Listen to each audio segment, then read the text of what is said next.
इस हफ्ते formula one Austin Texas America में रेस करेगा at the circuit of the Americas designed by Hermann Tilke itself. वही Hermann टिल्के जिन्होंने हमारा बुध इंटरनेशनल सर्किट डिजाइन किया है, पर आज उसके बारे में बात नहीं करेंगे।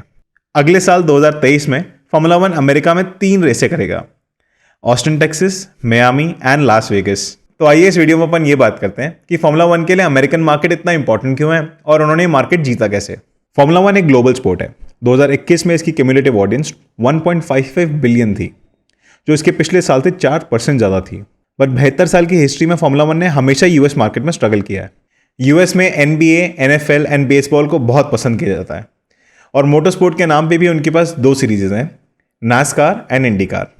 2017 में लिबर्टी मीडिया ने फार्मूला वन के कमर्शियल राइट्स CVC होल्डिंग से $8 बिलियन में खरीदे थे। लिबर्टी मीडिया एक US बेस्ड स्पोर्टिंग कंपनी है और USA F1 का फोकस लिबर्टी मीडिया के टेकओवर के बाद ही बना था। और क्यों ना हो, अगर creditcards.com के आंकड़े माने तो 2016 के अंदर US कंज्यूमर्स ने स्पोर्टिंग इवेंट अटेंड करने के लिए $56 बिलियन तक खर्च करे थे। US दुनिया का एंटरटेनमेंट कैपिटल है। यहाँ स्पोर्ट्स को सिर्फ काबिलियत का शोकेस नहीं बट एंटरटेनमेंट भी मानते हैं। ऑलमोस्ट हर स्पोर्ट में हाफ टाइम इवेंट्स होते हैं, जैसे सुपर बोल एक्सेट्रा। यहाँ स्पोर्ट्स को मूवीज की तरह बॉक्स ऑफिस का दर्जा दिया जाता है। लिबर्टी मीडिया ने इसे समझा और मल्टीपल मार्केटिंग इनिशिएटिव्स के साथ नेटफ्लिक्स पे एक डॉक्यू सीरीज भी रिलीज करी, ड्राइव टू सर्वाइव। नेटफ्लिक्स ने ड्राइव टू सर्वाइव का पहला सीजन 2019 की स्टार्टिंग में लॉन्च किया। क्योंकि कोविड के अंदर दुनिया के सारे स्पोर्ट बंद हो चुके थे, इसलिए नेटफ्लिक्स का इस शो का रिलीज टाइम परफेक्ट था। कोविड से परेशान लोगों को स्पोर्ट्स एंटरटेनमेंट की कमी भी थी और उनके पास काफी फ्री टाइम भी था। हेंस उसका इंपैक्ट फार्मूला वन की पॉपुलैरिटी पे शानदार रहा, स्पेशली यूएस के मार्केट में, जहां पे पर रेस की व्यूवरशिप 2018 में 5,50,000 थी, वहीं 2022 में वो बढ़ के 14 लाख तक पहुंच गई थी। इसी पॉपुलैरिटी के कारण फार्मूला वन अपने यूएस के ब्रॉडकास्टिंग पार्टनर ESPN के साथ में एक नई 3 साल की डील क्रैक कर पाया, जो $80 मिलियन पर ईयर की थी, जहां की उनकी पिछली डील सिर्फ $5 मिलियन की थी। और सिर्फ कंपैरिजन के लिए ESPN स्पेन के ला लीगा को $175 मिलियन देता है और जर्मनी के बुंदेसलीगा को $40 मिलियन। अगर फार्मूला वन के करंट CEO स्टेफानो डोमिनिकाली की बात माने तो वो कहते हैं, the growth in the US is very important. It's significant for the whole F1 world for many reasons. There's a different level of maturity of a product that changes from country to country. We have the privilege of explaining it and starting from zero in the US. There's a lot of dimension we need to explore. This is on our side to make sure we keep the hammer on with the content and give our fans new ways to develop a knowledge of something here that is brand new. In short, Formula One के हर marketing initiative की एक ही कहानी है. The more you know, the more you enjoy. Formula One is an innately technical sport. Hence, the greater amount of investment that you do intellectually and emotionally, the deeper you enjoy the race. Hence, it's important to know the history of the track, the tire strategies, the weather conditions, and the inter-driver rivalries. इसलिए liberty media ने social media की मदद ली और formula one को दुनिया का fastest growing sport बनाया by giving crash courses on the tech, sporting regulations, interviews, highlights, pre and post race analysis, etc. Now even Apple is jumping in the pond, and he wants something to do with Formula One in its portfolio.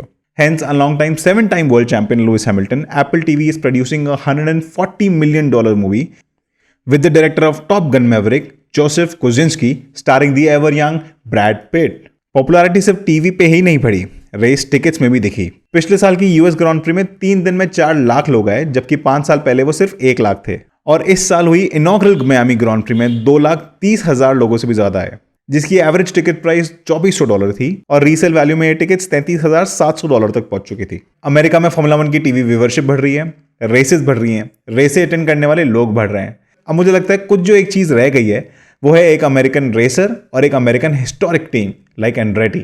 Michael Andretti, the son of 1978 Formula One World Drivers Champion Mario Andretti, was desperate to start a Formula One team and had offered a $420 million takeover for the existing Sauber team, aka Alfa Romeo. But that couldn't happen. Hence, they have now applied with FIA to become the 11th team on the grid. And as far as American drivers in Formula One are concerned, an American driver will definitely boost the presence of the sport in the country. For example, when Christian Pulisic joined Chelsea in 2019, there was an instant boost to the appeal of the English Premier League in the US market. This is supported by the fact that in 2019, Christian Pulisic's replica t-shirt sold more than Cristiano Ronaldo's in the US market. Hence, let's look back at the American racers in Formula One history. The last race winner was Mario Andretti himself. He drove for Lotus in 1978 and won the World's Driver Championship. फिर उसके बाद उनके बेटे Michael Andretti ने formula 1 के अंदर अपना luck आजमाया और 1973 में मैक्लेरन के लिए ड्राइव किया। फिर 13 साल बाद स्कॉट स्पीड आए, जिन्होंने 2006 में टोरो रोसो को रिप्रेजेंट किया, और फॉर्मूला 1 में आखिरी अमेरिकन ड्राइवर एलेक्जेंडर रॉसी थे, जिन्होंने मैनर मरूशिया के लिए फॉर्मूला 1 के अंदर 2015 में 5 अनइवेंटफुल रेसेस करी। The lack of American races in Formula 1 can also be attributed because of FIA's preference given to the European feeder series like F2 and F3 for super license points, whereas the American series IndyCar is not much favored. But right now there is one American driver in particular who has impressed everyone in the F2 category, Logan Sargent, who is on course to finish third in the F2 category, giving him all-important 40 super license points to technically grant a seat in Formula 1. Logan has shown good strength while getting podium on 4 occasions and 2 back-to-back feature race victories in Silverstone and Spielberg. This Williams protege is the best suited to be placed in Formula 1, plus the introduction of cost cap and investment from US-based Dorilton Capital. I think they should be more interested in the popularity of the team and the solidification of the sport than the money Logan Sargent can bring through sponsorships. वैसे logistically US के अंदर formula 1 fan होना थोड़ा मुश्किल है। जहां UK के अंदर रेस 2 बजे होती है, इंडिया के अंदर 6:30 बजे शाम को दिखती है, यूएस के अंदर वो सुबह 8:30 या 9 बजे होती है। कुछ एक रेसें तो सुबह 5:30 बजे तक होती हैं। But I think Liberty Media has done a tremendous job in popularizing Formula 1 in the United States and all across the world as well. Plus, I think a night race in Las Vegas on the world famous Vegas Strip won't be too bad to see. Well, that's it from my side, guys. If you liked the video, please consider subscribing to the channel. And until the next time, please take care of yourself.